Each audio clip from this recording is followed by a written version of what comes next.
Hello guys, അപ്പം നമ്മളിന്ന് ഉച്ചത്തേക്കുള്ള കലാപരിപാടികളൊക്കെയാണ്. ഇന്ന് ഞാൻ അരി അടുപ്പിടാൻ ഇച്ചിരി ലേറ്റായി. സാധാരണ ഇന്നും വെള്ള അരി ഇടുന്നു, അതിന് വേവ് കൂടുതലായതുകൊണ്ട് രാവിലെ ഇടും. ഇന്നിപ്പോൾ ഞാൻ റോസ് അരി വയ്ക്കാമെന്ന് വിചാരിച്ച് അന്നേരം അരിയൊക്കെ അടുപ്പിലോട്ടിട്ട് നമുക്ക് 2 ചെറിയ ചൂര കിട്ടിയിട്ടുണ്ട്. അപ്പോൾ അതൊക്കെ ഒന്ന് കണ്ടിച്ച് വൃത്തിയാക്കി എടുത്ത്. ഇവിടെ മീനൊക്കെ വളരെ കുറവാണ്, ഒട്ടും മീനില്ല. അന്നേരം അതൊക്കെ നമുക്ക് ആ സമയം കൊണ്ട് വെള്ളം തിളച്ച് നമുക്ക് അരിയൊക്കെ അടുപ്പിലോട്ട് അങ്ങോട്ട് ഇടാം.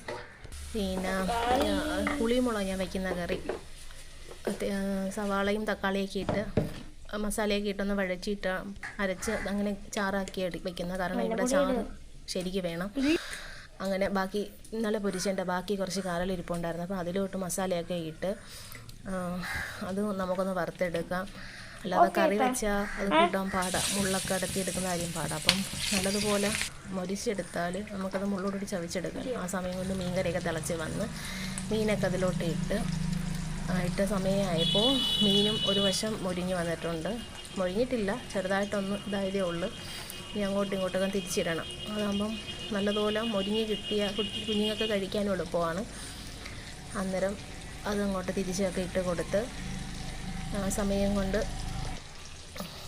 മീൻകറിയും തിളച്ച് വന്നിട്ടുണ്ട്. അപ്പോൾ ചോറും തിളച്ച് അരി പകുതി വേവായിട്ടുണ്ട്. അപ്പോൾ ഇതൊക്കെയുള്ള ഉച്ചത്തെ കലാപരിപാടികൾ.